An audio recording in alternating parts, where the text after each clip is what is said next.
नमस्कार, देवभूमि समाचार में आपका स्वागत है। आपके साथ मैं रीना झा बालियान। खबरों का रुख करेंगे, लेकिन उससे पहले एक नजर डालते हैं इस वक्त की हेडलाइंस पर। मसूरी में बीजेपी के राष्ट्रीय अध्यक्ष जेपी नड्डा की चुनावी जनसभा, सरकार की उपलब्धियों का किया बखान, बीजेपी के समर्थन में जुटाया माहौल। लोकसभा चुनाव को लेकर बीजेपी की हाई लेवल से लेकर माइक्रो लेवल की तैयारी, बीजेपी के दिग्गजों ने प्रचार प्रसार में लगाए चार चांद, कांग्रेस को बदलनी होगी अपनी स्ट्रैटेजी।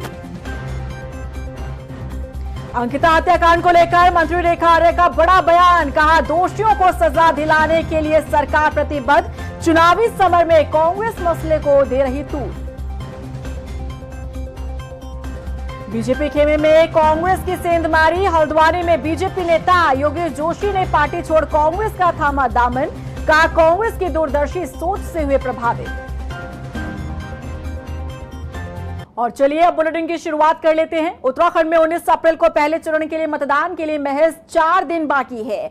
ऐसे में राजनीतिक पार्टी के स्टार प्रचारक और प्रत्याशी जमकर प्रचार प्रसार कर रहे हैं और इसी क्रम में मसूरी पहुंचे बीजेपी के राष्ट्रीय अध्यक्ष जेपी नड्डा ने जनसभा को संबोधित किया।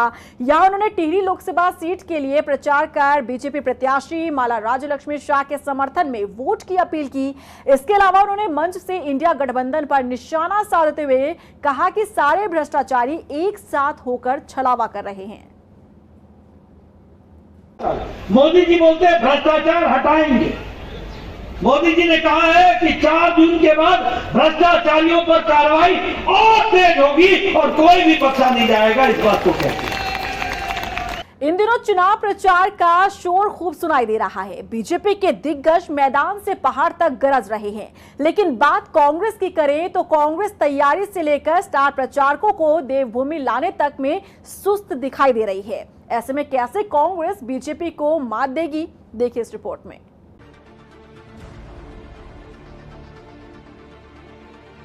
इन दिनों चुनावी रंग मैदान से लेकर पहाड़ तक चढ़ता दिख रहा है। बीजेपी के दिग्गज नेता उत्तराखंड में प्रचार प्रसार कर रहे हैं, तो वहीं गली मोहल्लों में कार्यकर्ता जनता से संवाद कर रहे हैं। यानी कि हाई लेवल से लेकर माइक्रो लेवल तक की बीजेपी की तैयारी नजर आ रही है। हालांकि बात विपक्षी दल कांग्रेस की करें तो तैयारी से लेकर प्रचार प्रसार तक में पार्टी की सुस्ती और नेताओं की दूरी नजर आ रही है।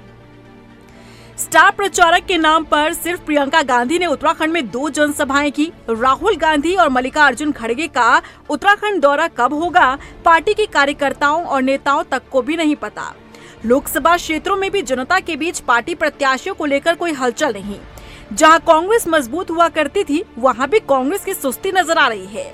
पार्टी का झंडा डंडा उठाने वाले कांग्रेस के कार्यकर्ता गुम होते जा रहे हैं। ऐसे में बड़ा सवाल है कि आखिर कांग्रेस किसके सहारे चुनावी मैदान में नैया पार लगाने के लिए निकली है। क्योंकि दिग्गजों ने देवभूमि से दूरी बनाई, तो वहीं स्थानीय नेताओं का जनता से संपर्क नहीं। तो वहीं बीजेपी पहले से ही पन्ना प्रमुख से लेकर बूथ तक को मजबूत करने में जुटी है। ऐसे में सवाल है कि कांग्रेस कब करेगी अपनी स्ट्रैटेजी में बदलाव। भारतीय जनता पार्टी के संकल्प पत्र को लेकर सीएम धामी ने कहा कि बीजेपी के घोषणा पत्र में हर वर्ग को साधने की कोशिश की गई है। इसके साथ ही सीएम धामी ने कहा कि संकल्प पत्र जारी करने के दौरान पीएम मोदी ने यूसीसी का जिक्र करते हुए कहा था कि यूसीसी देश हित में जरूरी है। वो वाकई अपने आप में एक अहम बात है। इसके अलावा उन्होंने कहा कि देश की सीमाओं पर सड़क बनाई जा रही है और इंफ्रास्ट्रक्चर को मजबूत किया जा रहा है और सशस्त्र बल को आधुनिक हथियार दिए गए हैं। सीएम धामी ने कहा कि आदिवासियों को भी लाभार्थी योजनाओं से जोड़ा जाएगा, जबकि ट्रांसजेंडर को आयुष्मान योजना का लाभ दिया जाएगा। इसमें कोई कठिनाई नहीं आने वाली है और जो लोगों ने देश के अंदर हमेशा तुष्टीकरण किया है, जिन्होंने वोट बैंक की राजनीति की है, उनको महिलाओं के उत्थान से खतरा है, महिलाओं के सशक्तिकरण से खतरा है।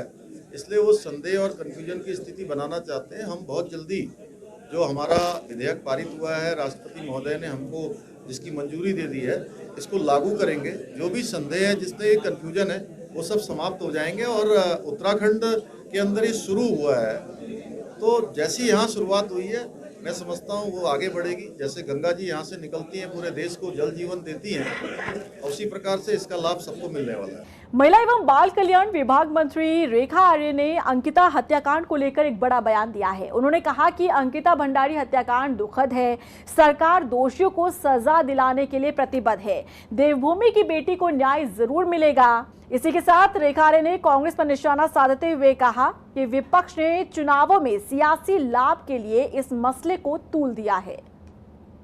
वर्तमान में मामला चूंकि कोर्ट में है, तो मुझे लगता है कि हम इस पर चर्चा के अधिकारी नहीं। सियासी तौर पे कोई नुकसान की आशंका आपको या आपकी पार्टी को? देखिए, मुझे लगता है कि ये वहाँ पर कुछ लोगों के द्वारा इस प्रकार का चुनावी वातावरण में गंदगी फैलाने का एक सोच कही जा सकती है। यदि वो घटना जब घटित हुई थी उसी दौरान में हरिद्वार का पंचायती चुनाव हो रहे थे, उसी दौरान में संभवतः अन्य चुनाव भी कुछ हो रहे थे और उसमें प्रचंड जीत के साथ में भारतीय जनता पार्टी निकल कर आई थी, तो यहीं से इस विषय का मुझे लगता है कि ये चैप्टर क्लोज होता है। जनता ने ये बात कही है कि जो मैटर यदि कोर्ट में है तो हमें कहीं तो विश्वास करना होगा। उधर नैनीताल लोकसभा सीट से कांग्रेस प्रत्याशी प्रकाश जोशी अपना किला मजबूत करने की कोशिश कर रहे हैं। कांग्रेस प्रत्याशी प्रकाश जोशी ने बीजेपी में बड़ी सेंधमारी करते हुए बीजेपी नेता योगेश जोशी को कांग्रेस की सदस्यता ग्रहण करवाई। बता दें कि यहां कुसुमखेड़ा में आयोजित कार्यक्रम में बीजेपी नेता योगेश जोशी ने अपने समर्थकों के साथ कांग्रेस का दामन थामा। योगेश जोशी ने कहा कि वो कांग्रेस की दूरदर्शी सोच के चलते पार्टी में शामिल हुए हैं। पूरी लोकसभा में जिस तरह से वातावरण एकदम बदल चुका है, क्षेत्र की जनता भारतीय जनता पार्टी के सांसद से 5 साल का हिसाब मांग रहे हैं और वो हिसाब देने से डर रहे हैं, उल्टे सीधे आरोप लगा रहे हैं और अब जनता उनको छोड़ने वाली नहीं है। बहुत बड़ा बदलाव आपको इस क्षेत्र नैनीताल जो संसदीय क्षेत्र है इसमें आपको मिलेगा।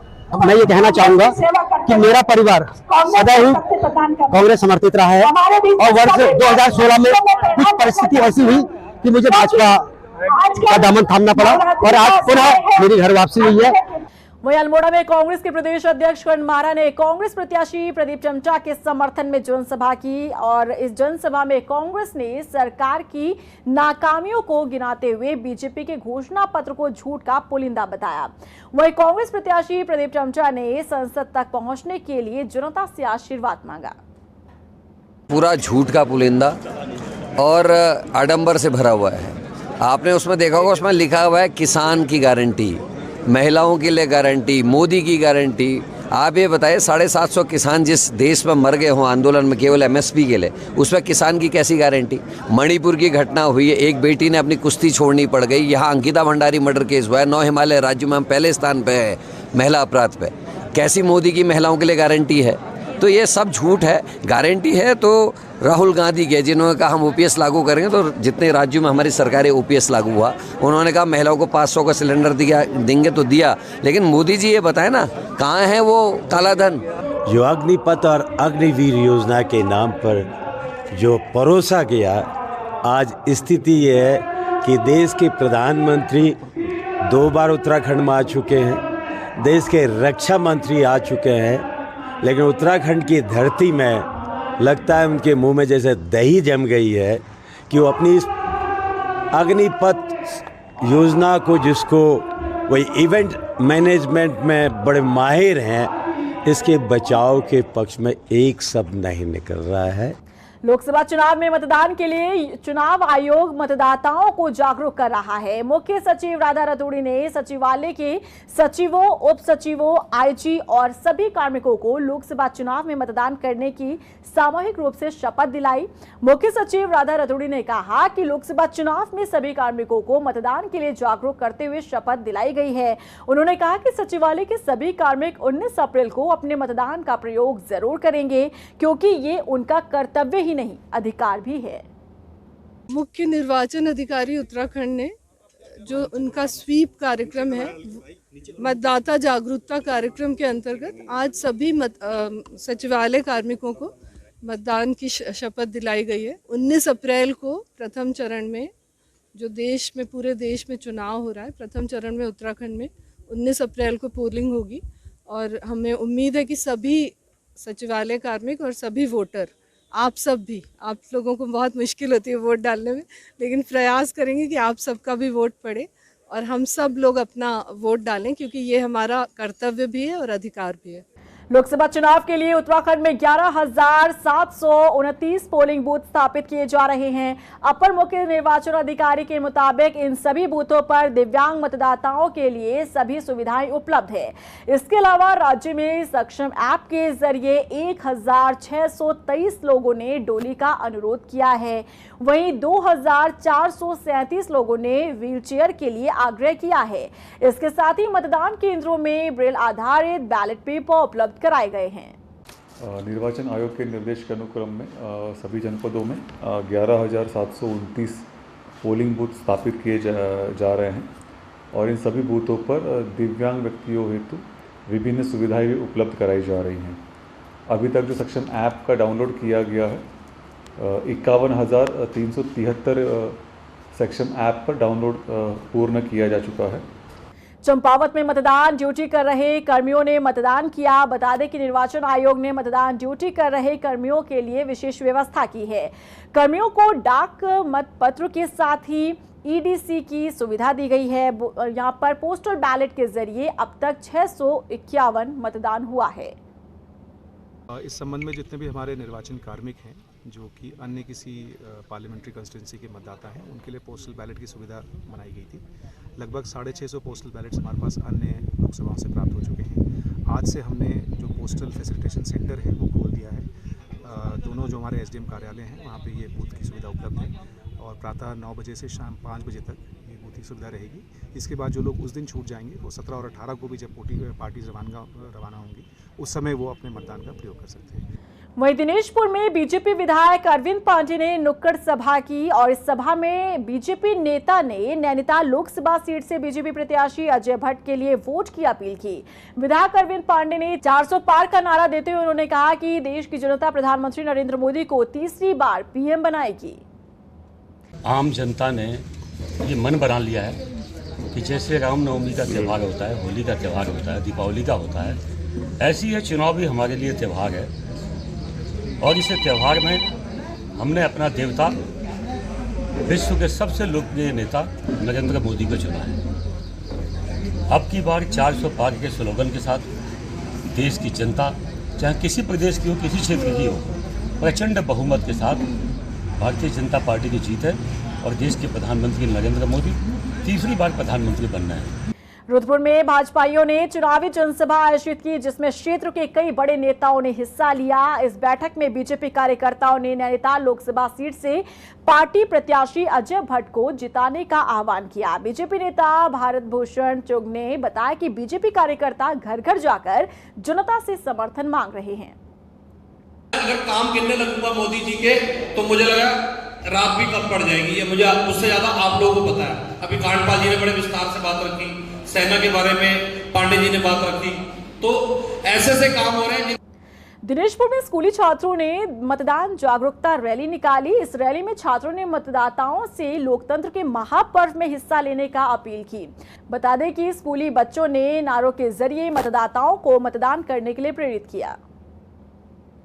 देहरादून के वसंत विहार इलाके में हुई लूट की घटना में शामिल बदमाशों के साथ पुलिस की मुठभेड़ हुई जिसमें एक पुलिस दरोगा और बदमाश को गोली लगी, जबकि पुलिस ने एक बदमाश को गिरफ्तार भी कर लिया है। दोनों बदमाशों के कब्जे से अवैध हथियार, एक पिस्टल, एक 315 बोर का देसी तमंचा बरामद हुआ। दोनों ही आरोपी लूट की घटना के मुख्य आरोपी हैं। बता दें कि शनिवार देर रात बसंत विहार इलाके में एक घर को बदमाशों ने निशाना बनाया था और चाकू की नोक पर परिवार को बंधक बनाकर लूट की घटना को अंजाम दिया था।